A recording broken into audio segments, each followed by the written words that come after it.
m'assurer que vous avez bien réfléchi et commencé à mettre en place un véritable plan d'action sur les 3 mois qui viennent, qui sont des mois pour moi plus de consolidation ou de reprise que de véritable transformation et de projection à la fois de votre entreprise, de votre façon de fonctionner et même peut-être de remise en cause de votre modèle économique, puisque la priorité des priorités, c'est quand même de redémarrer et de voir ce que vous pouvez faire d'ores et déjà avec vos clients et compte tenu de votre état des lieux.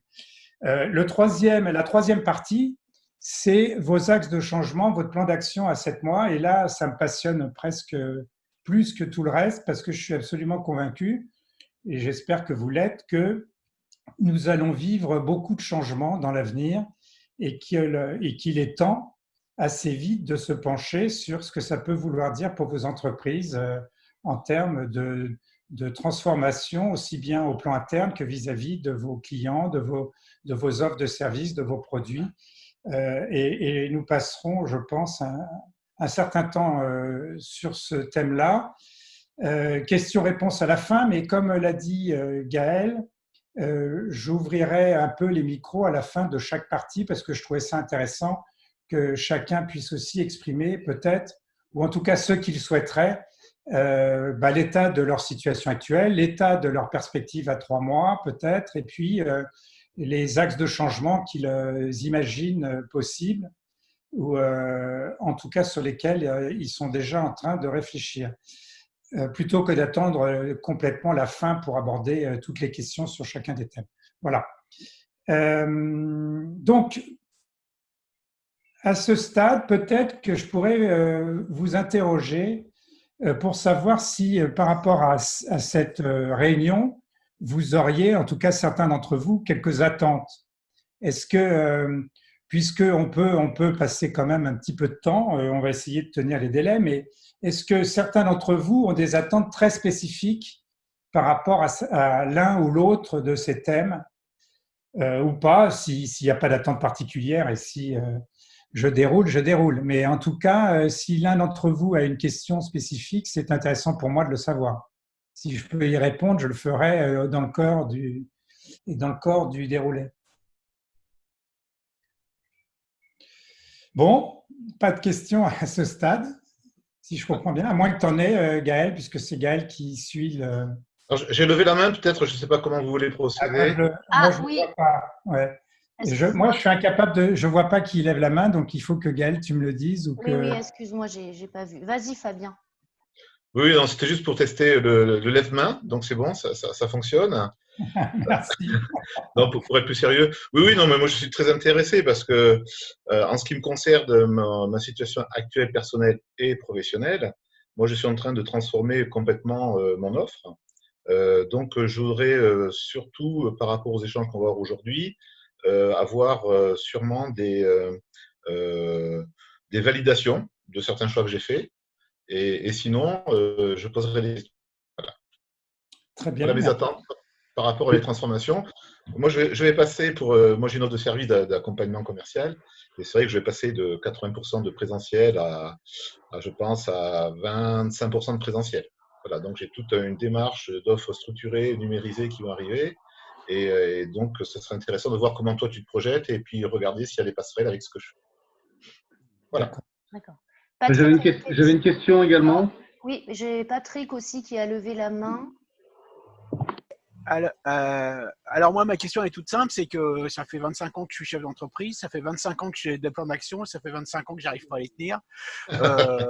Comment est-ce qu'on fait quand on est dans le quotidien, quoi, quand la priorité c'est de faire manger le compte en manque et d'aller chercher des clients? Comment est-ce qu'on fait pour arrêter de se dire non, c'est pas grave, je le ferai demain, non, mais c'est pas grave, je le ferai demain, et puis au final, au bout de 8 mois, on n'a toujours rien fait, quoi. D'accord. Alors, donc, je note la question. Je ne vais pas te répondre tout de suite. Je vais essayer de répondre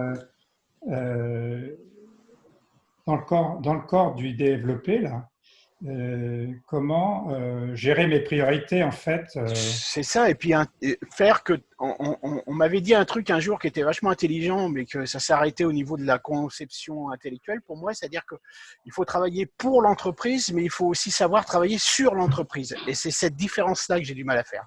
Voilà. Bon, bah, très bien. Moi, c'est un de mes thèmes favoris, travailler sur son entreprise plutôt que dans son entreprise, parce que c'est même carrément la finalité de mon métier. Donc, d'aider les dirigeants à faire en sorte que leur entreprise fonctionne sans eux. Donc, c'est un thème en soi. Hein. On n'y arrive pas du jour au lendemain et c'est extrêmement complexe. Hein. Ça veut dire Je passer par confirme. beaucoup d'étapes. Parce que le jour où on a réussi ça, bon, c'est le jackpot. C'est qu'on a vraiment réussi à faire en sorte d'atteindre ses objectifs. Donc c'est quand même un gros travail. D'autres questions? Non? Bah, on va avancer. Alors, on va avancer si je peux y arriver. Voilà. Voilà. Alors, dans la situation actuelle, il y a un élément qui me paraît extrêmement important, c'est votre état d'esprit, vos résolutions, votre niveau de motivation, d'engagement. Je pense en effet que, alors je pourrais vous poser la question, mais je ne vais pas vous poser sans arrêt des questions en temps réel quand même, mais c'est un vrai thème parce que dans le contexte qu'on connaît, vous allez voir un peu derrière que j'ai quelques slides qui parlent de ça, mais il me semble absolument essentiel que le dirigeant soit positif, soit porteur, ait des objectifs clairs et soit extrêmement motivé, engagé, notamment lorsqu'il a des collaborateurs avec lui.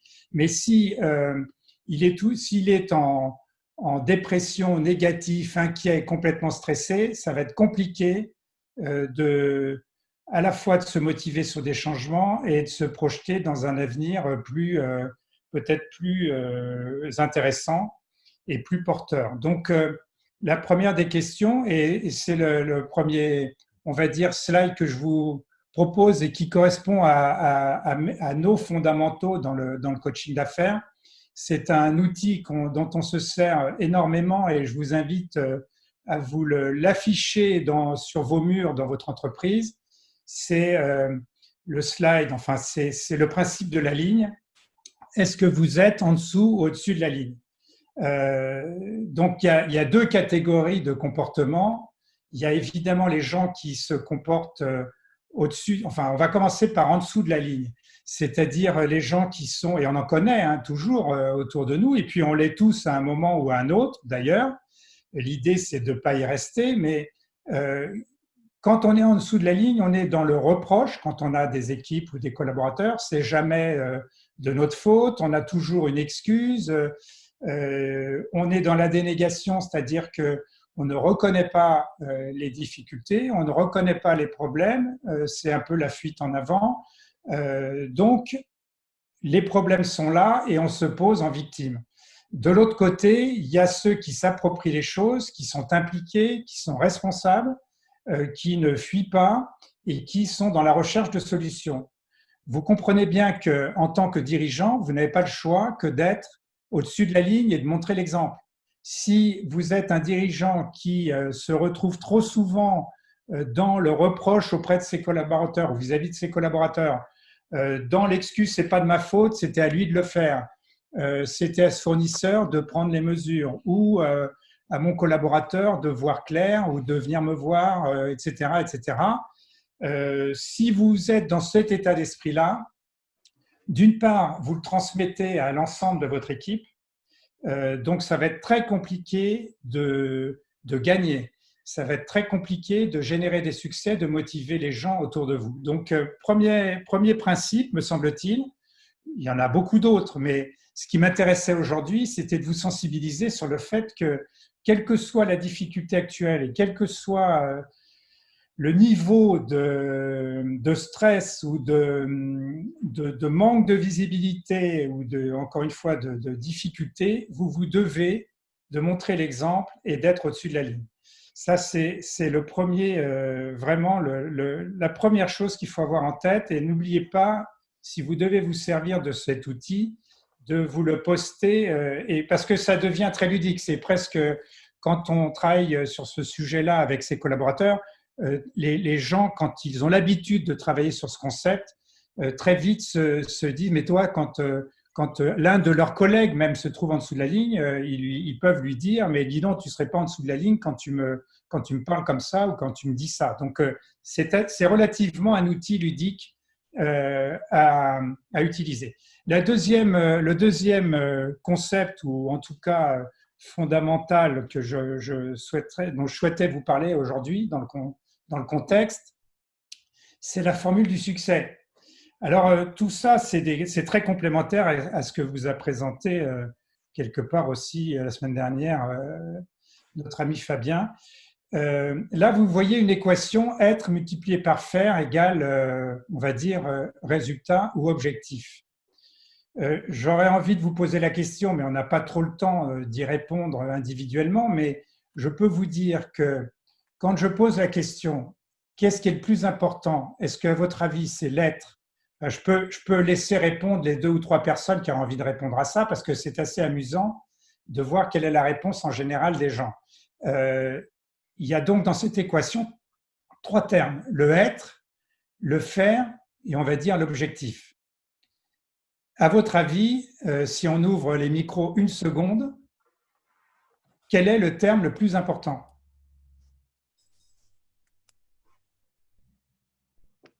Le mental, non?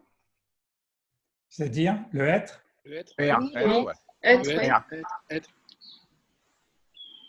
Tout le monde Faire. est d'accord avec ça? Oui.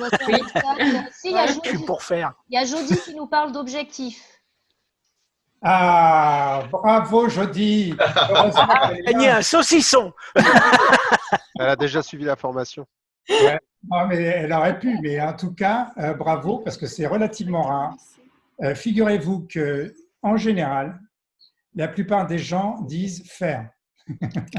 Bon, vous avez dit être. Alors, vous comprenez bien qu'il y a une équation ici et que vous avez beau être le meilleur du monde, avoir le meilleur comportement possible, la capacité d'adaptation la plus élevée possible aussi, si vous ne faites rien, vous n'obtenez rien. Ça, c'est clair, me semble-t-il. Oui. Si maintenant vous faites beaucoup et que vous pédalez toute la journée dans le vide et que pour le reste, vous n'avez pas le bon comportement déjà et que vous n'avez pas l'attitude qui va pour faire quoi que ce soit, de toute façon, votre équation déjà est à 0. Mais en réalité, ce qui fait que vous êtes ce que vous êtes ou ce que vous devriez être et que vous avez un sens dans ce que vous faites, c'est de connaître vos objectifs. C'est-à-dire que si vous n'avez pas d'objectif clair, ce que vous faites n'est pas nécessairement ce qu'il faudrait faire, aussi bien en termes d'action que d'intensité d'action, d'une certaine manière, mais plus grave, ou pas plus grave d'ailleurs, de la même manière, peut-être que votre comportement n'est pas celui que vous devriez avoir pour atteindre les objectifs que vous vous donnez. Donc, si on se place, par exemple, dans un contexte de changement et que vous ne changez rien vous-même, c'est-à-dire votre ouverture d'esprit, votre adaptabilité, votre curiosité, votre façon de réfléchir, votre façon d'être avec les autres, votre intelligence émotionnelle peut-être à revoir. Si vous ne bougez rien, que vous ne changez rien et que votre être n'est pas susceptible finalement de faire ce qu'il devrait faire et surtout d'atteindre les objectifs, ne pas être en conformité avec les objectifs que vous recherchez, ça ne marchera pas. Donc, cette équation du succès, elle est très importante parce que la plupart du temps, on n'a pas d'objectifs. Ou en tout cas, on n'a pas d'objectif suffisamment clair et précis, d'une part, pour soi-même, mais même vis-à-vis des autres, ou pour les autres, ou avec les autres. Donc, à partir de ce moment-là, il est très compliqué d'atteindre quoi que ce soit. Si je fais une croisière, que je décide de faire monter sur mon bateau un équipage, mais que je ne sais pas, d'une part, où je vais, et d'autre part, quand je dois arriver ou quand je souhaite arriver, ben, je vais peut-être tirer des bords, mais de toute façon, je risque de ne jamais arriver. Et si en plus j'ai prévu une traversée extrêmement sportive et avec des risques ou avec de la longueur et qu'il me faut des équipiers qui ont à la fois les compétences, mais à la fois la résistance pour atteindre l'objectif et que je ne les ai pas, je n'atteindrai pas les objectifs. Donc, vous comprenez bien toute l'importance de ces trois termes en réalité. Alors, ça rejoint un peu quelque part l'histoire du plan d'action. Hein. C'est que, on en reparlera, mais si se fixer un plan d'action, si les objectifs sont pas clairs, et pour celui qui décide de le faire, et peut-être pour les gens qui contribuent dans ce plan d'action à l'aider à atteindre les objectifs, si les objectifs sont pas clairs et que du coup ça part un peu en quenouille ou que les objectifs sont divergents entre les personnes, par exemple, ou qu'ils ne sont pas suffisamment motivants, il y a toute chance que le plan d'action ne soit jamais respecté. Enfin, ce n'est pas le seul sujet pour expliquer qu'un plan d'action n'est pas mis en place ou n'est pas atteint. Est-ce que quelqu'un... bon, on va peut-être pas poser des questions tout le temps, mais enfin, n'hésitez pas en tout cas à m'interrompre, comme on l'a dit tout à l'heure. Alors, équilibre du dirigeant, c'est un thème, rester lucide, positif ou actif, je l'ai un peu dit, mais ce qui me paraît aussi très important, c'est de préserver un équilibre au niveau du dirigeant entre sa vie personnelle et sa vie professionnelle. Je pense qu'un dirigeant qui n'est pas équilibré risque très vite d'être stressé pour plein de raisons. D'abord, il n'est pas en forme physique. Ensuite, il peut rencontrer des difficultés parce qu'il est en surmenage dans son entreprise. Il veut tout faire lui-même. Il ne délègue peut-être pas suffisamment, mais en plus, peut-être que sa vie personnelle va se dégrader, qu'en rentrant chez lui, il va y avoir des sujets, des problèmes, et peut-être que tout simplement, il aspire à autre chose et que ses objectifs en tant que dirigeant, ce n'était pas de s'embêter et de ne plus voir sa famille, ses enfants, d'arrêter le sport, etc. Donc, encore une fois, dans le contexte actuel, si on veut réussir, si on veut se relancer, si on veut penser à de nouvelles choses, à de nouveaux projets, si on veut entraîner son équipe, il faut être en forme. Donc c'est extrêmement important. Gérer son stress et ses états émotionnels, bah c'est lié un petit peu à l'équilibre. Hein. C'est que si on n'a pas de prise de recul et qu'on a la tête dans le guidon, si on gère mal, c'est un peu indiqué derrière son temps et ses priorités, très clairement, bah on a du stress en permanence. Aujourd'hui, la plupart des dirigeants que je rencontre sont la plupart du temps donc la tête dans le guidon, dans l'urgence, ne prennent pas le recul qu'il faudrait pour travailler sur les choses les plus importantes en temps et en heure, ce qui fait que les choses très importantes deviennent urgentes, que les choses importantes, urgentes viennent se télescoper avec les choses pas importantes, urgentes. Donc, ça ne fait que générer du stress.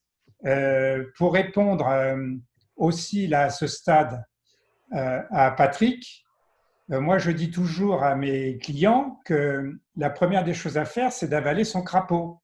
Le matin, quand on arrive, si on doit travailler son plan d'action ou travailler des actions de son plan d'action qui sont peut-être importantes mais pas urgentes, on devrait commencer par faire ça, plutôt que de les remettre à la semaine d'après, au mois d'après, parce qu'il n'y a pas d'urgence. Effectivement, on a peut-être un mois, 2 mois pour faire une action, sauf que si on ne la programme pas chaque semaine, peut-être 1 heure, finalement, on la fera à la fin du compte dans 1 mois ou dans 2 mois, mais en urgence. Et peut-être qu'on va passer, au lieu de passer 2 heures par jour pendant 2 heures par semaine, on sera peut-être amené à passer une journée complète la dernière semaine, ce qui ne fait que générer du stress. Donc, il faut gérer son agenda.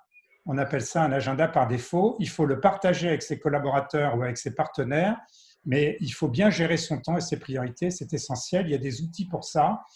Patrick, ce serait intéressant, par exemple, de suivre pendant 15 jours ou 3 semaines où passe ton temps. Je serais très intéressé de savoir où passe le temps et où passe ton temps, mais vraiment de façon très précise pendant 3 semaines pour voir ce que tu pourrais Moi, déléguer. je peux même te filer mes 3 dernières années puisque je suis un gros malade et qu'à la minute près, jour par jour, j'ai un Ok, fichier qui d'accord. tourne avec ce que je fais. Bon, bah, c'est super, mais ça veut dire que probablement il y a des choses que tu pourrais ne pas faire pour peut-être donner priorité aux actions qui te paraissent les plus importantes, C'est ou probable, déléguer, ouais. etc. Bon, ensuite, Georges, posture. excuse-moi, je te coupe. Il y a Régis qui avait une question aussi au sujet des objectifs, justement. Régis, si tu veux la poser toi-même. L'idée, c'était de savoir quel est le niveau de granularité qu'il faut se fixer au niveau des objectifs. Est-ce qu'il faut être précis et descendre sur des tâches, on va dire, un peu plus subalternes, ou rester sur des gros niveaux de tâches ou des actions très importantes, donc plutôt vision et objectif de la boîte, quoi. Bah, il faut déjà commencer par les objectifs de la boîte. Ça, je suis d'accord. Ça, on est d'accord. Mais après, c'est de savoir. Après, la question, c'est de savoir les urgences importantes. Il faut traiter l'important de toute façon, mais l'important n'est pas toujours urgent. Et la On est question qui d'accord. se pose, c'est de savoir si tu es tout seul ou pas tout seul déjà dans ton entreprise. Et donc, si tu es tout seul, bah, tu n'as pas le choix de tout faire, mais il y a des choses qui sont importantes, urgentes à traiter avant les choses non importantes et non urgentes. Ça me paraît Alors clair. après, même si on est tout seul, on peut toujours sous-traiter ou en tout cas faire appel à des prestations Exactement. externes. Donc, on est d'accord. Exactement. Donc, de toute façon, la question, c'est déjà de positionner ce qui est très important et de voir s'il y a moyen d'éviter de traiter cet important dans l'urgence à la fin. Donc ça, c'est vraiment… et puis après, évidemment, c'est de pouvoir déléguer, de sous-traiter si on peut, et puis d'éliminer ce qui est ni important ni urgent. Enfin, Le parasite. les parasites, exactement. Ensuite, il y a un point qui est très important, à mon avis, en termes de posture pour le chef d'entreprise. J'essaierai d'aller plus vite sur la partie professionnelle, mais la partie personnelle me paraît essentielle. Donc, je pense qu'un chef d'entreprise se doit de ne pas rester qu'un expert. La plupart des dirigeants dans les petites entreprises sont à la base des experts dans leur domaine. Et la problématique, c'est qu'ils n'ont pas toujours été non plus formés au métier de chef d'entreprise. Donc, il va falloir qu'ils évoluent dans certains cas. Et il va falloir surtout, quand ils ont du personnel et des collaborateurs, qui leur donnent envie de suivre un projet. Donc, il faut que le dirigeant soit un leader, mais plus qu'un leader, enfin, un leader par définition, ça a une vision, mais il faut qu'il ait donc une vision, il faut qu'il ait donc un projet et qu'il donne envie à ses collaborateurs de l'accompagner, de le suivre. Au-delà de ça, et ça, c'est un thème en soi, hein, c'est un sujet que je travaille avec les dirigeants, mais c'est un sujet extrêmement complexe parce que c'est très compliqué d'établir sa vision, de l'écrire, de la coucher sur le papier, de la partager avec les autres. C'est un gros travail. Donc, je ne vais pas le traiter ce soir, mais s'il n'y a pas de vision, si le dirigeant est au jour le jour, dans le quotidien, change d'objectif d'un jour sur l'autre, etc., ça ne peut pas donner envie et ça ne peut pas fonctionner très bien. Donc là, on est dans une période qui est extrêmement complexe, difficile, mais si on ne reste que dans le très court terme et qu'on n'a pas la capacité dans les 3, 4, 5 mois qui viennent de se projeter sur quelque chose qui solidifie l'équipe, qui donne envie aux gens, qui va peut-être permettre d'assurer une pérennité pour l'entreprise en ouvrant un peu les spectres de réflexion, ça va être compliqué. Et au-delà de ça, il faut que le dirigeant soit un manager, évidemment, et qu'il attache de l'importance à ses collaborateurs, qu'il soit clair dans les objectifs qu'il leur donne, qu'il les rencontre régulièrement pour les aider, pour s'assurer que les choses sont comprises, pour les entraîner. Et puis, bien sûr, un bon dirigeant, c'est celui, je l'ai déjà un peu dit, qui reste ouvert, qui est curieux, qui continue à apprendre, qui prend du recul en fait. Donc, sur les choses qui bougent. Et en ce moment, je peux vous garantir qu'actuellement, si vous lisez un petit peu tout ce qui est produit par les philosophes, les sociologues, les politiques, les économistes, vous avez largement du grain à moudre pour vous projeter dans des scénarios divers et variés.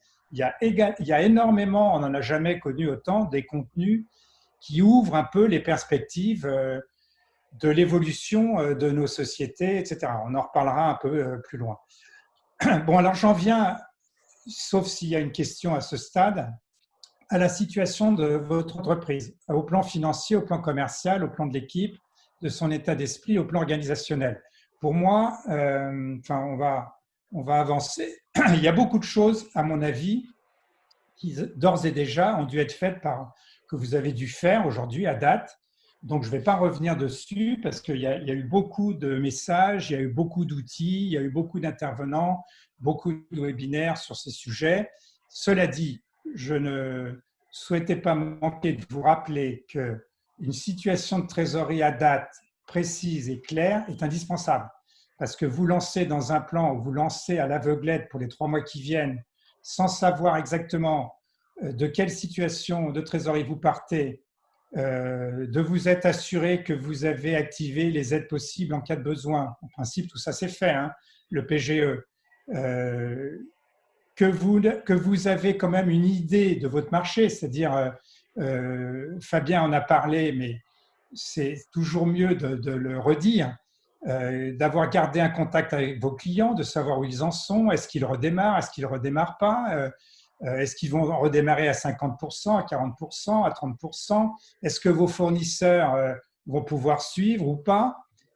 C'est absolument essentiel pour faire une prévision d'activité de trésorerie à 3 mois. Donc, moi, je suggère toujours de faire une hypothèse basse, une hypothèse un peu plus haute. Ça, en l'occurrence, je dois reconnaître que ce n'est pas toujours fait. En tout cas, chez les dirigeants que je côtoie, autant ils connaissent à peu près leur situation de trésorerie à la date d'aujourd'hui, par exemple, si je les interroge, et encore faudrait-il qu'ils soient en mesure de me donner leur encours client et leur encours fournisseur et leur dette fournisseur. On peut penser que c'est à peu près clair, mais quand je leur pose la question de prévision d'activité et de trésorerie à 3 mois, ce n'est pas toujours fait. Et là, moi, je vous encourage vivement, on ne va pas le faire aujourd'hui, hein, mais à le faire. C'est-à-dire, après avoir à peu près une idée claire de la situation de vos clients, qu'est-ce que vous pouvez imaginer pouvoir facturer dans les 3 mois? Est-ce que c'est un chiffre réduit à 50% par rapport à la base, 40, 30? Est-ce que certains clients vont reporter en septembre ou décembre? Est-ce qu'il y en a qui ont disparu? Je pense que c'est absolument essentiel que vous fassiez cette prévision de trésorerie à 3 mois pour vous projeter déjà à 3 mois et voir comment vous allez passer le cap. Au demeurant, c'est très important de faire cette prévision d'activité parce que ça va vous permettre aussi de calibrer votre niveau de ressources et de moyens à mettre en œuvre. Parce que si vous êtes à 0, vous allez maintenir le chômage partiel ou vous allez avoir un problème au niveau de vos effectifs. Si vous êtes à 50%, c'est intéressant de voir comment vous allez organiser votre entreprise tout en essayant de préserver sa rentabilité et en adaptant ce que vous pouvez adapter, ce qui peut encore être variabilisé par rapport à votre niveau d'activité.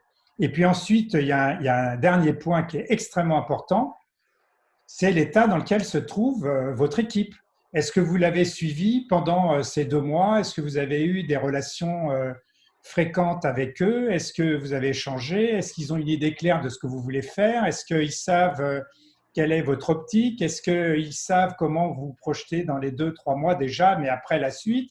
Je pense qu'il est important d'avoir un état assez clair quand vous avez des collaborateurs, de savoir comment ils sont et de vous rapprocher d'eux et de vous assurer qu'ils sont prêts à redémarrer avec efficacité, entrain, motivation, etc. Voilà. Donc, c'est tout ce que je voulais dire sur la situation.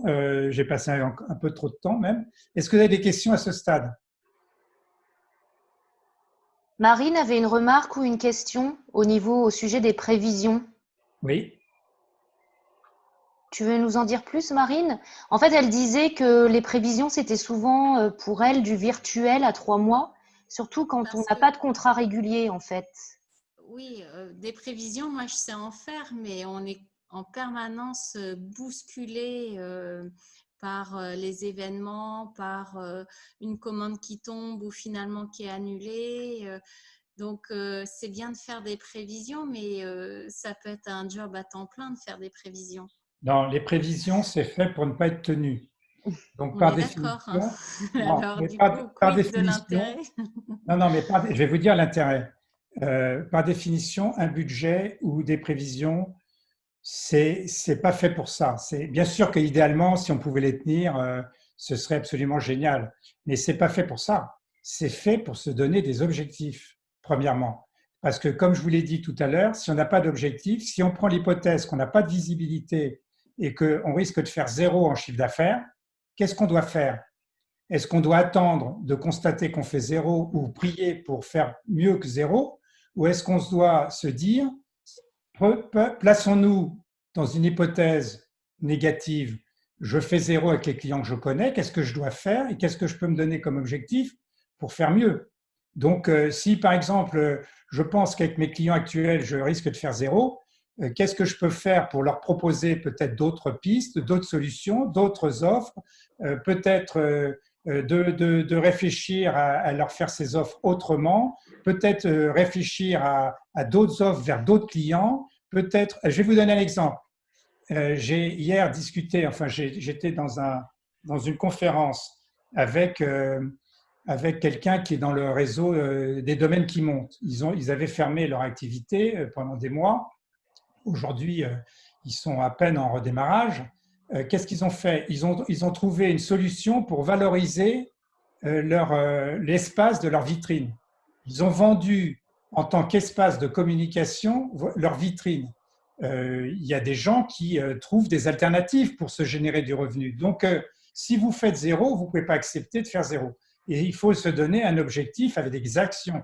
Si c'est là qu'on se trouve un plan d'action et c'est là qu'on définit un plan d'action, c'est si je ne veux pas faire 0 ou si je veux limiter les risques pour ne pas faire 0, qu'est-ce que je me donne à la fois comme objectif peut-être raisonnable, mais surtout comme plan d'action pour bouger et trouver des alternatives et faire autrement. Voilà. Donc, à quoi sert un budget? D'abord, le budget n'est que le reflet des objectifs qu'on se donne et de la vision qu'on a de ce qu'on va faire l'année d'après, les 3 mois qui viennent.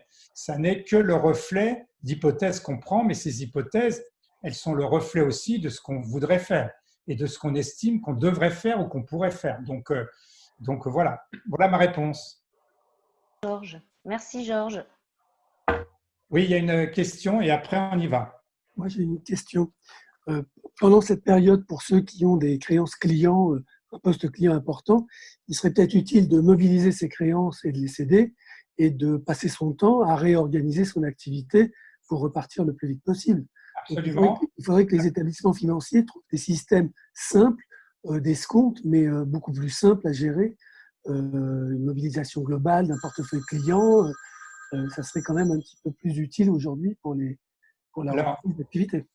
Absolument. La réponse à ça, c'est que au-delà des banques, il y a des organismes, dont certains que je connais, même à titre personnel, qui interviennent pour mobiliser les créances. La seule contrainte, bon, il y en a deux, c'est qu'il y a un petit coût quand même pour ça, mais au-delà de ça, c'est effectivement extrêmement intéressant, qu'à condition que le créancier soit solvable.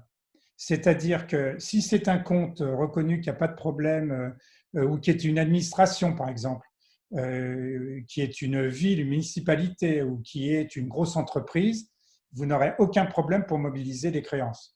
Si c'est l'épicier du coin ou si c'est quelqu'un qui aujourd'hui est en très grande difficulté, bien évidemment, ça va être plus compliqué de les mobiliser. Voilà. Mais sinon, l'idée est effectivement très efficace en cas de problème de trésorerie. Mais la plus efficace pour moi en termes de trésorerie aujourd'hui, c'est de faire le PGE. C'est parce qu'il est très rare que le PGE soit refusé et ça vous donne quand même 25% de votre chiffre d'affaires de 2019 qui vous tombe dessus en termes de trésor. Donc déjà, c'est quand même pas mal. Alors, je passe à la deuxième partie qui rejoint un peu les thèmes que je viens déjà d'aborder d'ailleurs d'une certaine manière. Je vais un peu plus vite que la musique, mais les perspectives à 3 mois à votre plan d'action. Donc, je viens de le dire, il faut absolument que vous puissiez communiquer auprès de vos collaborateurs la tactique ou la stratégie que vous allez mettre en place dans les 3 mois qui viennent. Donc, c'est mieux si vous maîtrisez votre situation de trésorerie, parce que clairement, je ne vois pas bien comment vous pouvez les éclairer ou les rassurer si vous-même, vous n'êtes pas au clair. Mais en tout cas, je pense qu'il est absolument essentiel de rassurer les gens qui sont autour de vous.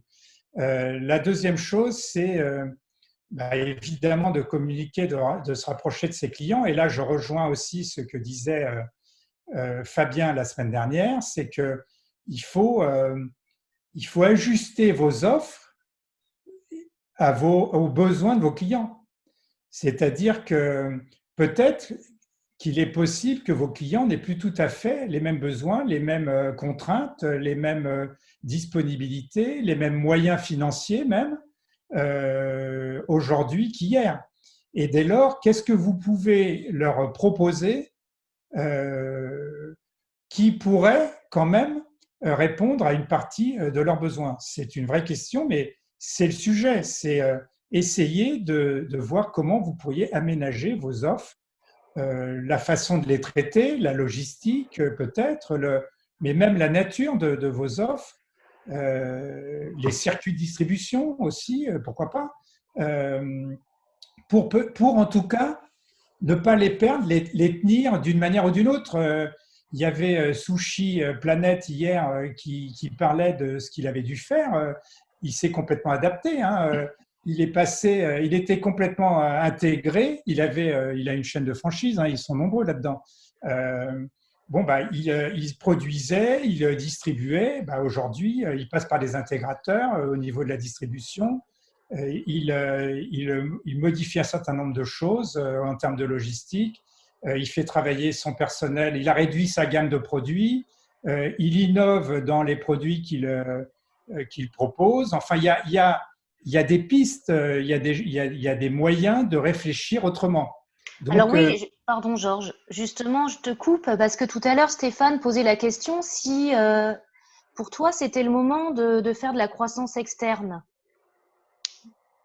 Je pense que la croissance externe, ça se prépare et pour la faire, il faut déjà maîtriser ce qu'on fait. Alors si on est en parfaite maîtrise de son activité ou alors si on décide même de changer littéralement de modèle économique, la croissance externe, ou qu'on pense qu'on ne va pas pouvoir se faire de nouveaux clients de façon structurelle, enfin en interne, la croissance externe est un levier extrêmement fort et intéressant. Encore faut-il avoir bien réfléchi à son modèle, avoir bien réfléchi à son projet, avoir une vision claire, être capable d'apprécier qui sont les cibles intéressantes pour que la croissance externe ait du sens, connaître les finalités de cette croissance externe, en un mot, faire des études préalables, des audits des gens qu'on va approcher, savoir comment on va intégrer la cible dans l'activité actuelle. Enfin,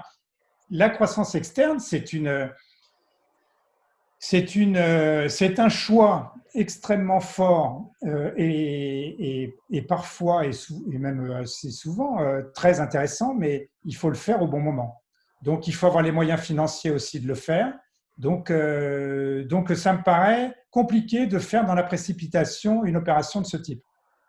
En tout cas, ça répond pas à une urgence parce que le temps de trouver la cible, le temps, à moins de l'avoir déjà, d'avoir discuté, de s'être assuré qu'on peut se mettre d'accord, qu'on est aligné sur des objectifs, qu'on va trouver les bonnes personnes dans cette cible, que ça ne va pas nous générer des problèmes additionnels au sein de notre propre entreprise, etc. Il y a un travail qui est extrêmement important à faire. Donc, est-ce que le dirigeant a la possibilité, la capacité, alors même qu'il doit être sur le pont actuellement pour faire plein de choses, est-ce qu'il a la capacité de penser à faire de la croissance externe? Je vous donne le même exemple que le patron de Sushi. Il nous a expliqué qu'il avait 40 projets d'ouverture de franchise dans les 6 mois qui venaient. Il a tout stoppé. Bon, il aurait pu se dire, je vais développer, mais non, parce qu'il y a plein de questions qui se posent. Comment ces franchisés vont vivre? Comment tout ça, ça va créer des problématiques à ma propre entreprise, etc. Donc, pas sûr. Voilà ma réponse. C'est pas sûr dans le contexte et dans l'urgence. C'est un projet important qui se prépare, qui se travaille. Mais s'il a été préparé avant, qu'il est prêt et que tout va bien, pourquoi pas. Donc, capacité de se suivre. Organisation du travail, c'est ce que je vous disais tout à l'heure. Il est clair que c'est en fonction de votre niveau d'activité que vous allez organiser votre travail dans les 3 mois qui viennent. Alors, c'est important parce que combien de personnes doivent retourner travailler? Est-ce que vous allez les laisser localiser chez eux? Est-ce que vous allez les faire revenir dans l'entreprise? Avec quels horaires? À mi-temps? Est-ce que ça va être à tour de rôle? Comment vous allez gérer vos congés payés? Est-ce que vous allez garder du chômage partiel ou pas? Tous ces sujets-là sont très importants parce que dans le cas de votre compte d'exploitation prévisionnelle, c'est pas neutre.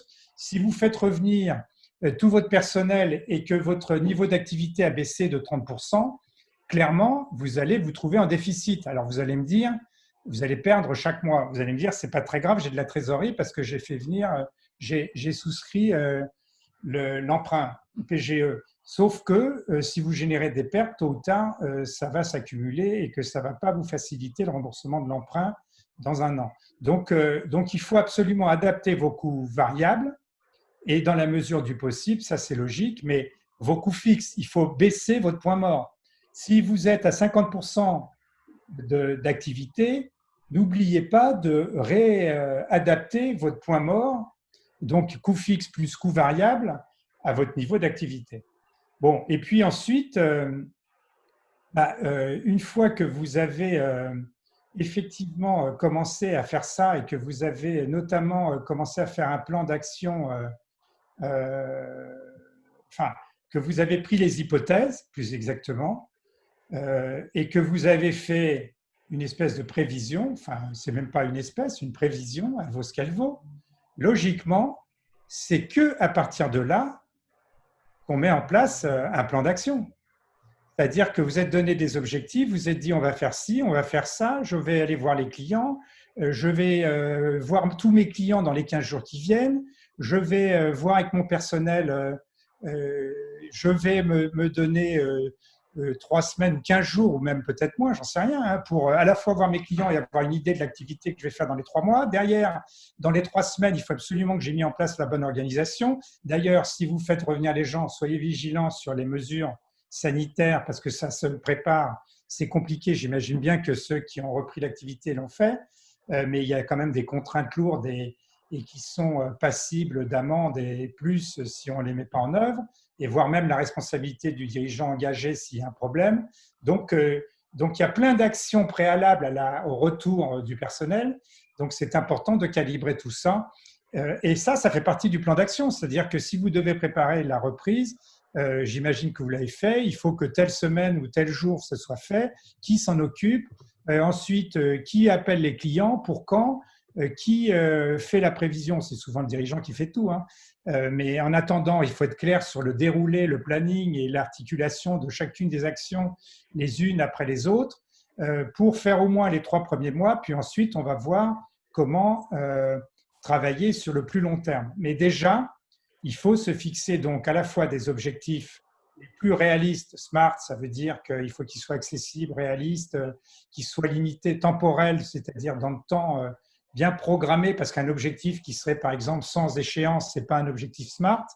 Donc, il faut avoir des objectifs les plus précis, les plus réalistes, accessibles et temporels, et très spécifiques. Et il faut s'y tenir si on veut que le plan d'action ait des chances d'être tenu dans les 3 mois.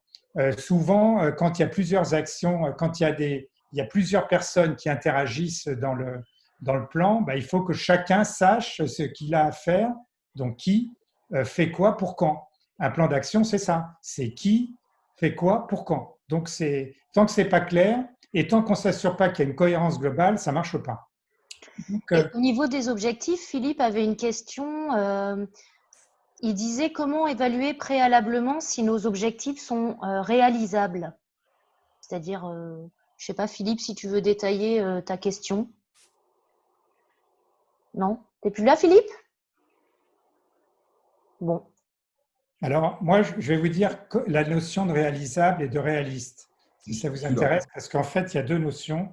Dans l'objectif SMART, il y a 2 notions qui sont réalisables et réalistes. Si on me dit que l'objectif que j'ai, c'est d'essayer de faire moins 10% par rapport à l'année dernière, par exemple, ou par rapport au précédent mois, fin 2019 ou début d'année, etc. Si on me dit 0, moins 10, plus 10, moins 20, même moins 50 à la limite, ça c'est sûr que c'est réalisable, peut-être, je n'ai même pas sûr. Mais en tout cas, plus 20, c'est peut-être réalisable, mais c'est déjà difficilement réaliste. Mais si on me dit, je vais doubler mon chiffre d'affaires par rapport à l'année dernière, ou je vais faire 50% de mieux, alors ça peut être réaliste, hein, parce qu'il y a des activités qui carburent aujourd'hui, qui sont dans des secteurs très porteurs et qui sont en pleine progression. Mais si on prend l'hypothèse moyenne des gens qui sont plutôt en difficulté, on va considérer que si on me présente un objectif de plus 50% par rapport à ce que j'avais l'habitude de faire en moyenne sur les 12 derniers mois ou par rapport à la même période l'an dernier, je vais dire, c'est pas réalisable, votre truc. Non seulement c'est évidemment pas réaliste, mais c'est pas réalisable. Maintenant, si vous me dites, je vais maintenir mon chiffre d'affaires, ben, je vais vous dire, c'est peut-être réalisable. Ou même, je vais faire 10%. C'est peut-être réalisable, mais est-ce que c'est réaliste? Si vous me dites que vous êtes tout seul dans votre entreprise, que vous n'avez pas le temps d'aller chercher, d'aller prospecter vos clients, enfin, de faire le suivi client, que vous, de toute façon, vous n'avez pas le temps de réfléchir à de nouvelles offres, que vous êtes déjà très pris par les aspects administratifs, par votre plan de trésorerie, par je ne sais quoi, que vous n'avez personne pour vous aider et puis qu'il faut faire face au quotidien. Je vais peut-être vous dire que c'est réalisable, dans l'absolu c'est réalisable, mais que c'est absolument pas réaliste. Parce que de toute façon, vous ne ferez pas les actions qu'il faut pour tenir l'objectif. Donc, je ne sais pas si je suis clair. Oui, si, c'est très clair. Mais donc, on pourrait dire que sur la remarque de Marine tout à l'heure, qui se dit qu'elle n'a pas le temps de faire son prévisionnel, on peut dire à une petite entreprise que faire des tableaux de bord et remplir son agenda lorsqu'on doit faire déjà la relation client, le suivi client, l'administratif, c'est pas réaliste en fait. Alors, si ça n'est pas réaliste, j'en reviens à ma réponse de tout à l'heure, c'est qu'est-ce qui est le plus important dans son cas? Est-ce que c'est effectivement de suivre les clients et de savoir si elle va pouvoir vendre et de travailler ses offres pour générer du business, ou est-ce que c'est de faire des tableaux? Bien évidemment que je vais répondre que ce n'est pas de faire des tableaux et que la première des choses à faire, y compris pour pouvoir faire les tableaux correctement, c'est de prendre, de se remettre en relation avec ses clients, avoir des informations, récupérer le maximum d'informations à droite, à gauche, de s'assurer qu'on pourra éventuellement distribuer ou mettre à disposition des clients ce qu'ils souhaitent, parce qu'il faut aussi peut-être se rapprocher des fournisseurs. Le nerf de la guerre et l'important, c'est avaler son crapaud. Là, en l'occurrence, ce n'est pas de faire des tableaux, c'est de commencer par s'assurer que c'est de garantir le business. Oui, on est bien d'accord. Il n'y a même pas de photo. Le plan, justement, à quoi il sert là, le fait de faire son agenda? Ça, par contre, c'est relativement incontournable, l'agenda, parce que s'il n'y a pas d'agenda, qu'est-ce qui va se passer? Il va se passer qu'on va peut-être faire le tableau au lieu d'appeler les clients, parce qu'on préfère faire le tableau que d'appeler les clients, d'ailleurs, au demeurant. Il y a des gens pour qui c'est plus agréable de faire un tableau que d'appeler des clients, donc, ou d'appeler la banque pour avoir un prêt. Donc, moi, je dis que la première des priorités, c'est de gérer son agenda en mettant les priorités et de gérer ses priorités correctement et de s'y tenir autant que faire se peut. Donc ça, c'est vraiment pas un truc qu'on peut, je pense, parce que le risque, c'est que quand on n'a pas d'agenda, on passe d'un truc à l'autre, mais le pire, c'est qu'on peut oublier quelque chose de très important. Parce que l'agenda, quand on regarde son planning de la semaine, on peut se dire, tiens, je n'ai rien à faire cette semaine. Et donc, on va être capté par quoi? On va être capté par l'urgence. C'est-à-dire que je ne sais pas qui va vous appeler, d'inactif fait un webinaire, je ne sais qui vous appelle, vous recevez des mails où on vous demande de répondre à ci ou à ça. Et puis, la semaine, elle se passe facile, hein. Sauf que vous n'avez pas traité le sujet important que vous auriez dû planifier dans votre semaine. Donc, c'est extrêmement grave. Donc, s'il n'y avait qu'une chose à faire, moi, j'aurais tendance à dire que la première des choses à faire, c'est l'agenda des choses importantes à traiter et dans le bon ordre. Mais après, on cale les obligations, les choses récurrentes qu'on ne peut pas décaler, les urgences, il faut les traiter. Donc, il faut les installer dans l'agenda aussi. Mais n'oubliez pas de positionner dans vos agendas les choses importantes. C'est absolument essentiel. Et puis, la trésorerie, il faut la suivre quand même. Ce n'est pas parce qu'on l'a faite à un moment donné qu'il ne faut pas continuer à la suivre. Donc, et notamment, j'insiste, n'oubliez pas de relancer vos clients. et de suivre vos créances. Parce que ça aussi, c'est un truc qu'on ne fait pas. On n'avale pas son crapaud, hein, mais on a vite fait de s'apercevoir après coup qu'on a 10 000 euros dehors, 20 000 euros dehors, quand ce n'est pas plus. Et pourquoi? Parce qu'on n'a pas été vigilant tous les mois ou toutes les semaines de relancer les gens, de s'accrocher, de les appeler au téléphone, de les rappeler au téléphone, de les appeler avant la fin du mois pour leur dire ne m'oubliez pas à la fin du mois, les appeler 3 jours après à la fin du mois pour vous dire j'ai rien reçu. Si vous ne faites pas ça, sachez quand même que quand vous laissez un mois de retard dans vos créances, c'est un mois de perdu et que vous rattraperez quasiment jamais. Donc, ça veut dire que votre client vous paiera toujours avec un mois de retard. Donc c'est important. Ok. Est-ce que vous avez des questions à ce niveau? Alors, il y a Stéphane qui nous parlait de la gestion des prospects. Donc là, c'est vrai qu'on a beaucoup parlé de nos clients et nos prospects. Oui, alors justement, on va parler des prospects. Parce que là, on a parlé des clients. Pourquoi? Parce que je pense, et que c'était aussi l'optique de Fabien quelque part, c'est que, en tout cas, dans un premier temps, dans les 3 mois qui viennent, l'urgence, c'est quand même de sauver ce qu'on peut sauver. Et c'est peut-être de garder ses clients autant que faire se peut et de préserver un minimum de trésorerie, d'autant plus qu'on peut encore profiter d'un certain nombre d'aides d'État et qu'on peut ajuster un peu son équipe, et ça ne va pas durer, à son niveau d'activité. Donc là, je passe à la phase plan d'action à 7 mois et la suite. Je pense qu'en effet, on peut passer tout de suite, pour répondre à la question, à tout ce qui est la recherche de nouveaux prospects. En fait, la recherche de nouveaux clients et de nouveaux prospects, bon, je vais pas non plus m'étaler sur ce sujet, mais comme tout le monde n'était pas à la réunion de Fabien la semaine dernière, quand on veut chercher des prospects, il faut déjà d'abord avoir clarifié un certain nombre de choses. Et notamment, il faut connaître effectivement ses forces, ses faiblesses, mais il faut connaître ses éléments de différenciation par rapport aux concurrents. Vous allez voir, enfin, moi j'en suis convaincu, mais la concurrence elle était déjà très forte, mais elle va devenir exacerbée. C'est le deuxième sujet de l'environnement, mais je pense qu'il va falloir pour chacun se différencier encore davantage qu'avant. L'avantage de la différenciation, entre parenthèses, c'est que ça donne de la valeur à votre offre et que peut-être ça peut vous éviter de vous battre en permanence sur les prix.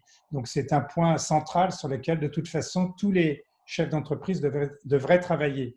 Mais pour aller chercher de nouveaux clients, vous avez intérêt d'avoir un discours qui se tient. Pour avoir un discours qui se tient et avoir une offre qui réponde à leurs besoins, il va quand même falloir que vous connaissiez, d'une part, les bons clients, les bonnes cibles, que vous sachiez de quel type de besoins ils ont besoin et que effectivement vous validiez que vous êtes en capacité, vous, avec votre entreprise, vos forces, vos éléments de différenciation, d'y répondre convenablement. Donc, la première des choses pour aller chercher des prospects, c'est de faire le travail préparatoire et préalable qui est quelle est la vision que j'ai, encore une fois. Hein. Alors, on peut éventuellement bypasser la vision dans un premier temps, mais en tout cas, il faut connaître les missions que vous pouvez développer à travers vos forces et vos éléments de différenciation.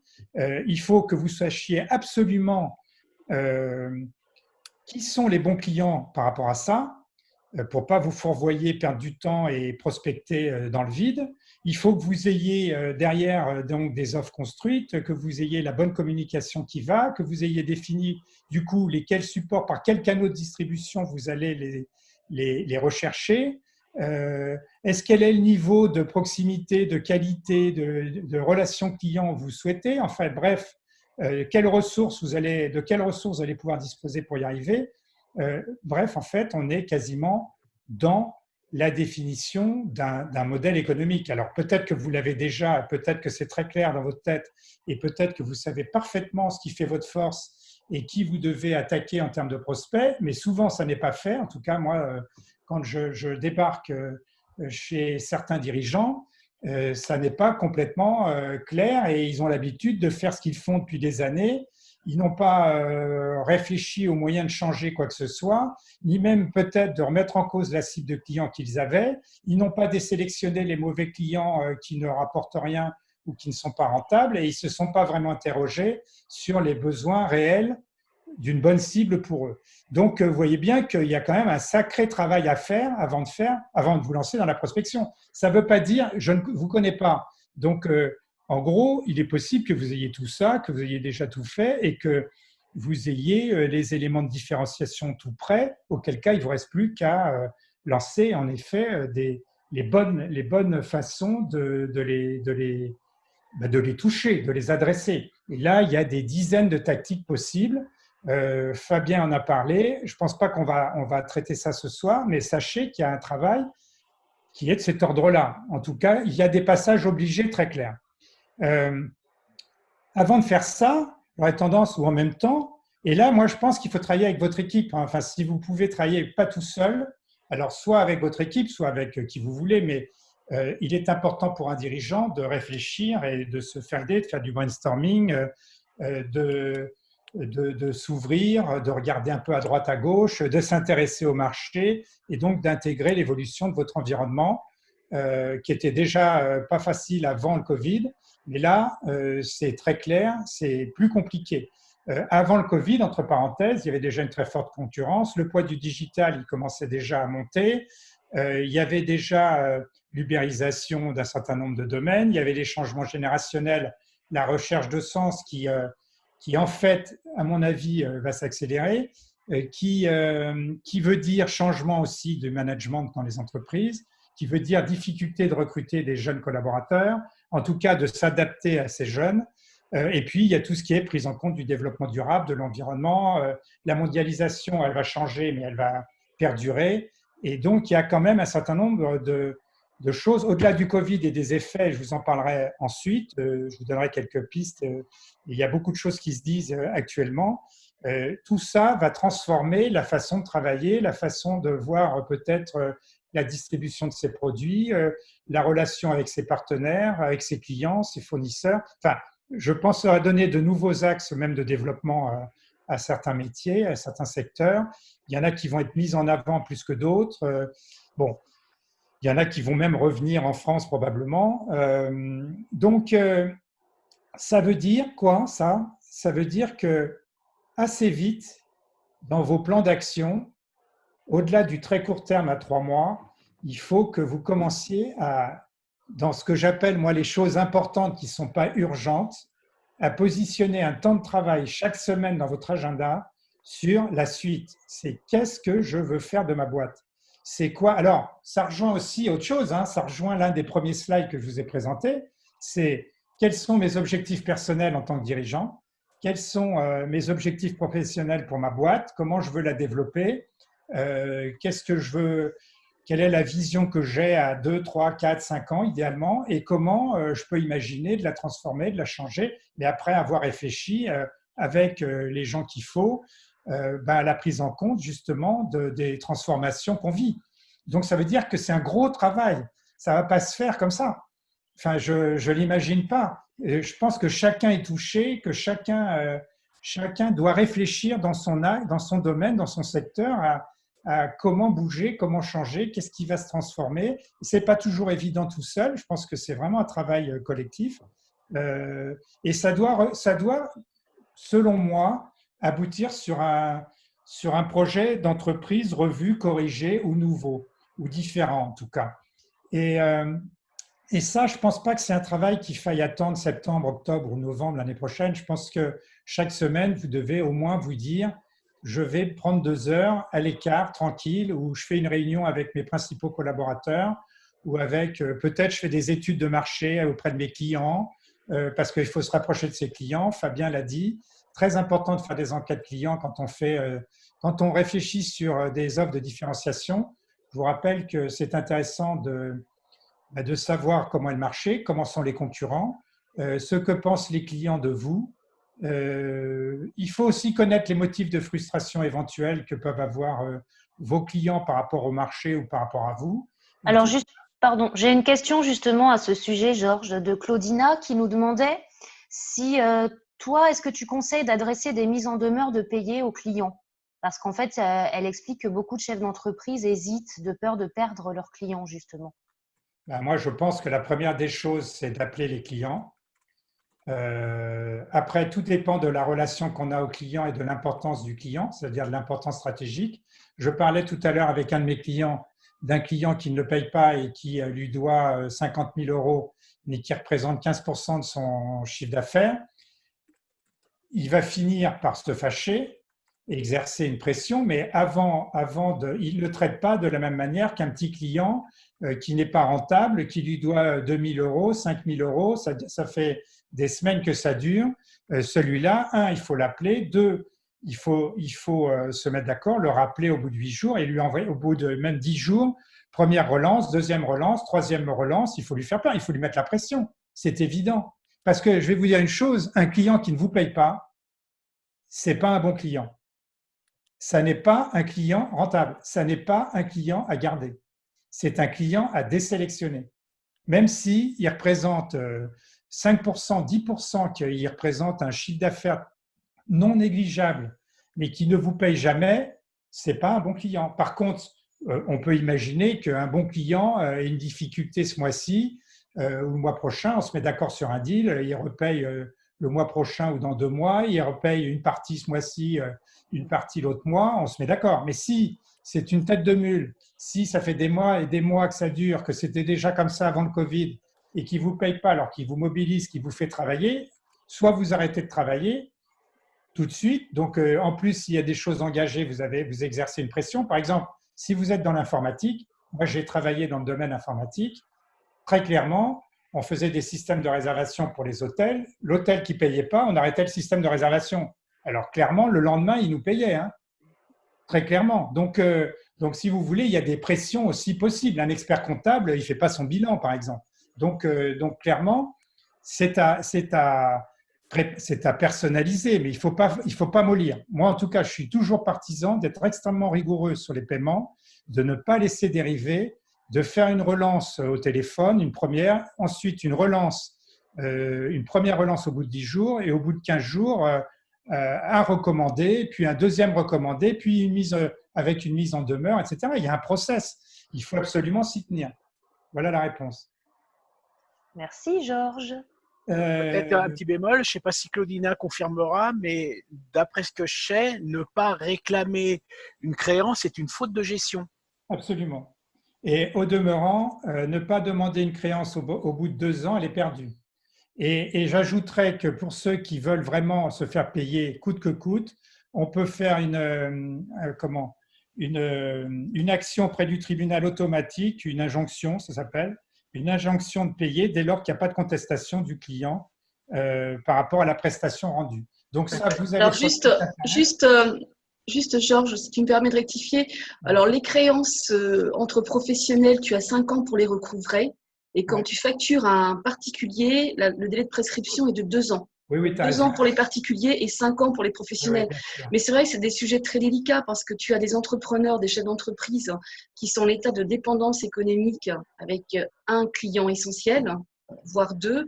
Et moi, je vois dans des situations que je rencontre, ils n'osent même pas envoyer de lettres recommandées parce qu'ils ont toujours l'espoir. Et ça, c'était pour rejoindre les plans d'action, tu vois, sur le plan d'action. Claudina, là, j'ai traité déjà des cas comme ça. Oui. Quand tu es en dépendance économique, si tu attaques celui qui te met en dépendance économique, tu gagnes. Ah, bien sûr, je suis d'accord. Donc, tu es en position de force. Donc, si tu es en dépendance économique et qu'en plus, on ne te paye pas, alors là, franchement, l'entreprise prend des risques énormes. Non, je suis d'accord, mais après, ça suppose l'introduction d'un procès, une procédure longue et coûteuse. Non, pas du tout. Ça veut dire simplement un écrit. Ça veut dire, écoutez, vous êtes gentil, vous ne me payez pas depuis 3 mois, il n'y a aucune raison. En plus, je suis sûr qu'ils ont pris un PGE, donc ils ont de la trésor, parce que la plupart des gens ont de la trésor. Actuellement, ça ne durera pas, mais il y en a quand même beaucoup. Et en plus, je suis dépendant. Alors, vous me payez parce que sinon, je vais être obligé de faire valoir mes droits. Et ça, ce n'est pas une action en justice, c'est juste un avertissement. Il faut se battre. En fait, ce que je dis, c'est qu'il faut se battre. Et il ne faut rien céder sur le recouvrement des créances, de mon point de vue. Après, il faut le faire avec finesse, avec subtilité. Les cas sont différents, mais il faut le faire. Merci. Alors là, je voulais juste, on a fini, on peut parler, mais… bien qu'on ait dépassé l'horaire, mais je voulais juste vous faire juste cette présentation sur une source INRS, c'est un organisme qui a fait une étude de marché, pour vous dire un peu les grandes tendances. Alors, ça va être très macroéconomique, mais pour information, il va y avoir une relocalisation des activités stratégiques, probablement, hein. Une prise en compte accélérée du développement durable et des contraintes environnementales, c'est souvent pas neutre dans la plupart des métiers. Le développement des activités à distance avec les conséquences sur pénibilité du travail et potentiel déséquilibre vie perso et pro, parce qu'en effet, les statistiques montrent que les gens peuvent être à la fois plus efficaces, mais aussi, au bout d'un moment, assez stressés et très fatigués de travailler chez eux, et ça crée certains déséquilibres, surtout quand les gens ont des enfants. L'augmentation du nombre de travailleurs indépendants, ça c'est très clair, il y a de plus en plus d'entreprises qui vont faire appel à des travailleurs indépendants et probablement faire des licenciements d'ailleurs, hein, et ne pas toujours réembaucher de façon en CDI. Développement de la robotisation, de l'impression 3D, tout ça, c'est de tout ce qui est algorithme, intelligence artificielle, etc., c'est évident aussi. Et développement du secteur de l'économie circulaire, c'est un peu l'ubérisation, mais c'est aussi la fin de l'obsolescence programmée d'un certain nombre de produits. Les gens font plus attention. Il va y avoir aussi le développement. L'économie circulaire, c'est aussi de se partager un certain nombre de tâches ou de métiers ou d'organisation du travail selon les lieux. Donc, mais pas seulement les lieux par région, mais les lieux. Il va y en avoir, par exemple, il y a tout un projet d'économie circulaire dans la région Grande Paris, là, que je vous invite à consulter parce qu'il y a un très gros projet à ce niveau-là. Mais ça va toucher le monde, c'est-à-dire qu'il va sans doute y avoir des accords mondiaux pour générer une économie circulaire qui réponde à des objectifs globaux, notamment en termes d'environnement, de respect des normes environnementales et de développement durable. Bon, voilà. J'ai dérapé, j'en suis désolé, j'ai répondu quand même à quelques questions. Est-ce qu'il y en a d'autres, des questions? Eh bien, écoute, il y avait une question de Claudine tout à l'heure au sujet du stress. En fait, elle nous demandait comment continuer d'avancer si le stress est trop fort pour faire des perspectives à 3 mois. Alors, c'est une très bonne question. Et en fait, le stress, il vient de quoi? Il y a des gens qui sont plus ou moins stressés, hein, quand même. Et il y a des situations qui génèrent plus ou moins de stress. Le stress, quand par exemple, je rentre chez moi habituellement en voiture tous les soirs, je ne suis pas stressé, je connais mon itinéraire, tout va bien, je sais à peu près combien de temps je vais passer dans la voiture, je sais qu'en partant à telle heure, sauf s'il y a un accident, on va y revenir, je vais arriver à telle heure, et donc j'ai aucun stress à tel point que je fais ça même de façon totalement mécanique. Je sais même pas dire où je suis passé parce que c'est tellement mécanique, automatique que voilà, ça me génère aucun stress, donc je suis en mode automatique. Et puis il y a des situations où rien ne va plus. Donc, ce n'est pas des situations habituelles. Alors, je pourrais reprendre le même exemple, hein. J'ai un rendez-vous, habituellement, tout va bien. Je sais qu'en partant à telle heure, j'arrive à telle heure. Mais ce jour-là, il y a un camion renversé sur la voie. Tout est bloqué partout. Et donc, c'est stress. A priori, c'est une situation que je n'avais pas imaginée, que je n'avais pas anticipé, et je me retrouve dans un bouchon complètement submergé avec un rendez-vous qui s'avance. Il y a deux façons de répondre à ça. Il y a la façon je suis mort, je suis stressé, c'est la fin du monde, où je suis en mode adaptatif et je m'adapte. Donc, je prends du recul, je m'adapte, je me pose les bonnes questions et je me dis qu'est-ce que je peux faire? Je ne peux pas faire grand-chose. Je peux prendre mon téléphone, par exemple. Je peux prendre mon téléphone, je peux appeler mon interlocuteur, le prévenir que je vais avoir 1 heure de retard, 2 heures de retard. Est-ce que je peux reporter le rendez-vous? Est-ce qu'on peut trouver une solution? Est-ce qu'on peut se parler de la voiture? Je n'en sais rien. Mais donc, il y a 2 façons. Et pourquoi je donne cet exemple? Mais je pourrais vous en donner plein, en réalité. Mais ce que je veux vous dire, c'est que le mode stress, il est lié à soit une crainte, une peur, on dit souvent une fuite. Par exemple, je vous donne un exemple.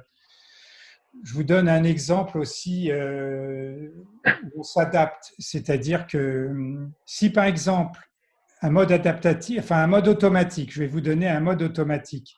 Le mode automatique, c'est quelqu'un, vous êtes en train de rouler avec votre voiture et puis vous voyez quelqu'un qui traverse devant vous. Ou qui va traverser, ou qui est sur le trottoir à droite, et vous vous dites qu'il risque de traverser. Vous allez immédiatement vous dire je vais freiner. Donc, par contre, si vous ne vous adaptez pas à cette situation et que vous laissez la personne arriver au milieu de la route sans avoir esquissé quoi que ce soit, vous devenez très stressé. Vous allez freiner naturellement, ça c'est sûr, mais en tout cas, vous avez le risque de l'accident. Le mode adaptatif, c'est la capacité, en fait, c'est la capacité à percevoir l'environnement différemment, à avoir un peu d'intelligence aussi émotionnelle par rapport à quelque chose que vous ne connaissez pas, à vous ouvrir au changement ou en tout cas vous poser des questions par rapport à la situation que vous ne connaissez pas et chercher des réponses à ça. Donc, alors il y a plein, je ne vais pas rentrer là-dedans aujourd'hui parce qu'il y a plein d'explications ou de causes au stress, mais au-delà de ça, ce qui est très simple et ce qu'il faut retenir, c'est que d'une façon ou d'une autre, vous êtes en mode automatique et donc s'il survient quelque chose de non prévu, soit vous avez la capacité à passer en mode adaptatif, soit vous êtes stressé et vous allez rentrer dans le stress. Donc, ça veut dire quoi de passer en mode adaptatif? C'est votre capacité à changer, à être ouvert, à imaginer les choses différemment, à trouver des solutions, à réfléchir avec d'autres, à imaginer d'autres scénarios. Voilà, ce sont des sujets, c'est de raisonner positivement, de ne pas vous renfermer sur vous-même et de ne pas complètement perdre les pédales ni même espoir. Donc, c'est vraiment une capacité à agir différemment et à vous adapter, c'est le mot. Mais ça pourrait faire l'objet d'un prochain thème. Oui. Bon, c'est un thème que je développe lors des ateliers 45+, au demeurant. J'interviens sur la gestion du stress. Donc, si ça intéresse quelqu'un, je le ferai. Voilà. Merci, Georges. D'ailleurs, ma question suivante, c'était: y a-t-il des thèmes que vous souhaiteriez aborder lors d'une prochaine réunion? Et je dois vous dire aussi, et après, bon, je répondrai à des questions s'il y en a encore, qu'en ce qui me concerne, si l'un d'entre vous avait certaines difficultés dans le contexte, à la fois pour aborder l'un ou l'autre des thèmes, plutôt que de faire un tirage au sort, en ce qui me concerne, je préférais être assez utile par rapport à cette ou ces personnes et je leur proposerais plutôt une session de coaching ou en tout cas d'accompagnement pendant 1 heure ou 1 heure et demie, peu importe, mais pour les aider. Voilà. Ouais, moi, j'avais une question, Georges, parce qu'il y a un sujet qu'on n'ose pas évoquer parce que ce n'est pas un sujet très lié et très vendeur. C'est la question de l'entreprise en difficulté et vraisemblablement, il va y en avoir quelques-unes qui vont l'être dans pas longtemps. Le coach, celui qu'on appelle le coach sur un ring de boxe, par exemple, un bon coach, c'est celui qui sait jeter l'éponge au bon moment avant que son boxeur se fasse complètement détruire. Qu'est-ce que tu préconises justement pour que l'entrepreneur puisse prendre la mesure de la situation et évaluer le bon moment pour jeter l'éponge? Parce qu'à un moment donné, jeter l'éponge, c'est un acte de gestion. et ça peut être un bon acte de gestion. Et tarder, ça peut être la pire des décisions. Qu'est-ce que toi, tu préconises dans ce cas-là? Et est-ce que c'est pas un sujet je préconise d'être capable de faire un peu ce que je disais là, c'est-à-dire de se projeter le plus objectivement possible sur les chances qu'on a de remonter ou pas du tout, et de réfléchir à l'éventuel déficit de trésorerie qui risque de survenir, ou d'exploitation, parce que en fait, la réalité, c'est que la trésorerie n'est que le résultat de l'exploitation. Donc, quand on perd de l'argent, tôt ou tard, sa trésorerie va se dégrader. Donc, d'une certaine manière, où il y a du potentiel, des perspectives, on a un projet et on va pouvoir relancer la machine, peut-être pas tout de suite, mais dans 3, 6 mois ou 9 mois, on a des perspectives.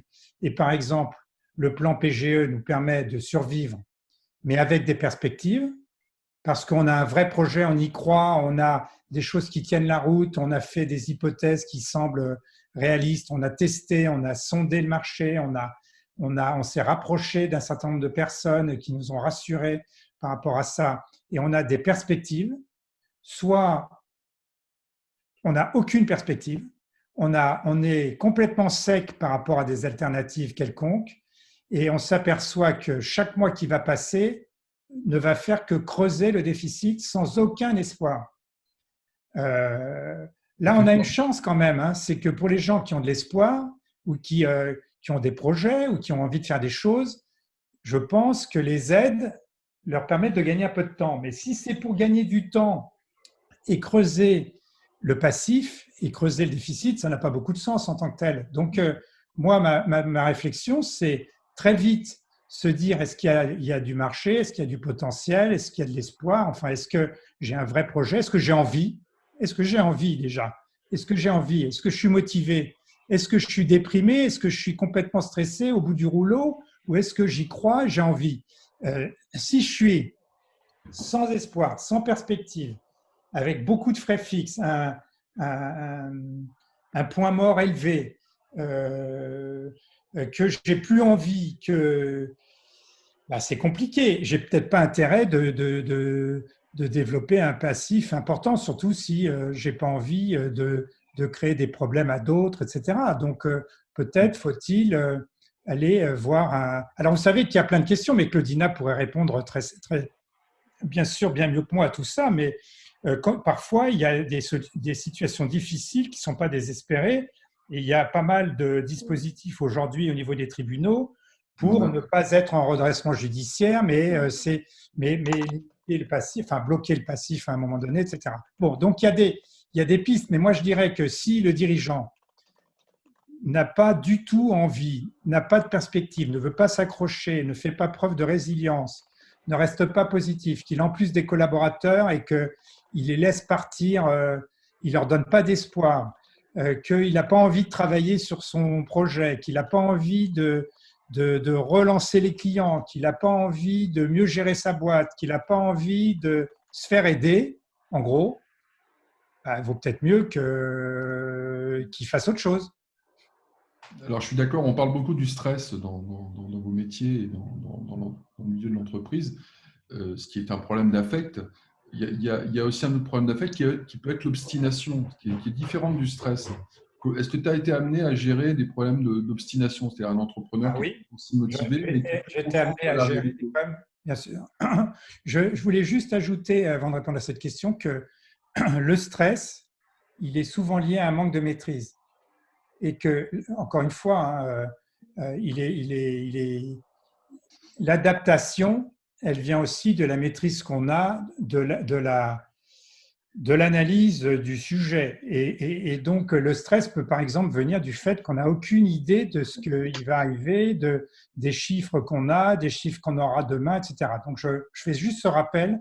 Parfois, rien que d'avoir un peu de visibilité sur quelques chiffres, ça aide. Je reviens maintenant à ta question. J'ai eu les deux cas de figure.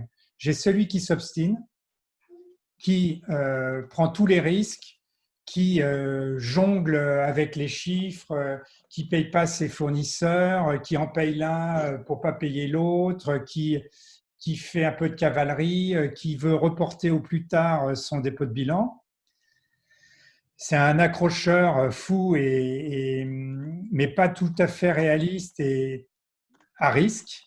Et donc celui-là, le risque qu'il prend, c'est de déclarer sa cessation de paiement avec retard. Claudina pourrait aussi surenchérir là-dessus, mais il prend des risques personnels de mauvaise gestion et de mauvaise réputation aussi s'il veut demain se relancer dans une autre activité, au-delà des problèmes divers et variés par rapport aux banques, etc.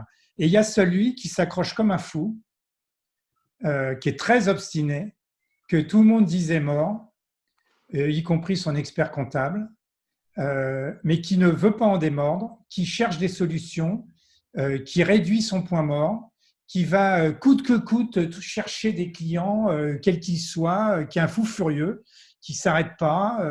Alors lui, c'est au détriment de sa famille, hein, quand même un peu parfois, mais qui réussit à la fin.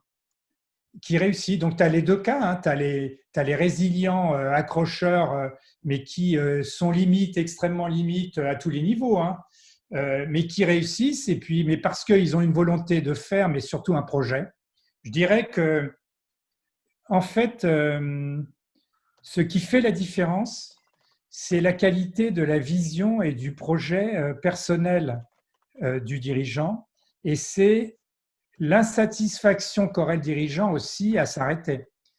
Et son insatisfaction à se dire qu'est-ce que je ferais si j'arrêtais ce métier ou cette activité dans laquelle je crois et qui est mon activité. Donc, c'est une question aussi de conviction sur la vision à moyen et long terme.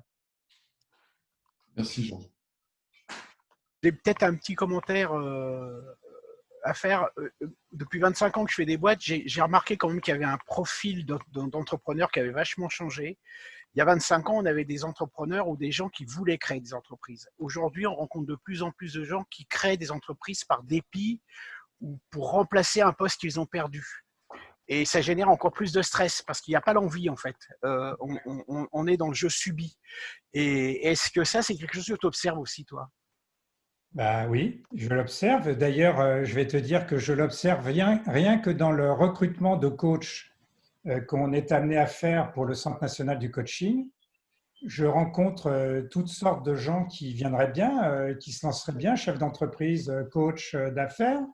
Et quand je leur demande d'investir 20, 30, voire même de prévoir d'investir dans le marketing pour se développer, ils me disent ouais, mais non, moi, j'ai pas envie, j'ai pas l'argent, je me lance pas, c'est trop risqué, ça marche, je préfère rester salarié, je ne sais quoi. Enfin, et donc, il y a énormément de gens qui finalement sont devenus. Alors, d'abord, auto-entrepreneurs, c'est un peu différent parce que la plupart du temps, ces gens-là travaillent pour le compte d'autres. Ils ne sont pas salariés, mais bientôt, peut-être qu'un jour même, ils vont être qualifiés. Il y a beaucoup, notamment, d'agences de pub et de com qui travaillent, mais même LVMH travaille avec beaucoup d'auto-entrepreneurs. Mais il y a aussi pas mal de gens qui pensent que créer une entreprise, c'est la façon pour eux de trouver un job, en gros. Ça. Bon, ça marche pas. Ça marche pas. Même les gens qui sont d'excellents experts, qui ont créé des entreprises il y a 5, 6, 7 ans, 10 ans, c'est ce que je disais en introduction, s'ils n'évoluent pas pour devenir des vrais dirigeants et faire que leur entreprise fonctionne sans eux, au bout d'un moment, ils deviennent les salariés de leur entreprise et ça leur tape sur le système. Ils deviennent fous. Mais bon, ça, c'est des gens qui avaient déjà démarré, qui avaient une raison de démarrer parce qu'ils étaient experts, ils ont repris la boîte de leur patron, etc.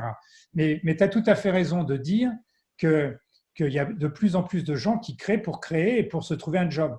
Et surtout quand ils ont un premier client. Mais ça ne marche pas.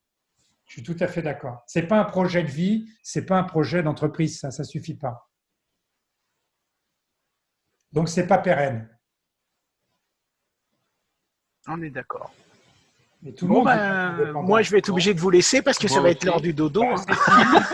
C'est l'apéro, là. C'est l'apéro. Si l'un d'entre vous… J'ai dit apéro. Très intéressant. Au revoir. Merci, Georges, c'était super. Merci, Georges. Merci pour la présentation. J'ai vu que c'était enregistré. Ouais, je mettrai sur le forum demain. Merci. N'hésitez pas à noter l'adresse mail de Georges. Oui. Et puis voilà, merci beaucoup. Merci Merci, à tous pour Gaël. votre participation, pour vos questions. Voilà, merci beaucoup et à très bientôt. Et si l'un d'entre vous Gaël peut est prolonger. toujours en phase d'amélioration, à ce que je vois, donc bravo. Merci Gaël. Merci Gaël, merci, à Merci tous. Georges. Merci. Merci à tous et à Bonne bientôt. soirée. Merci Gaël. Bonne soirée. Merci. À bientôt. Ciao, ciao. Bonne soirée.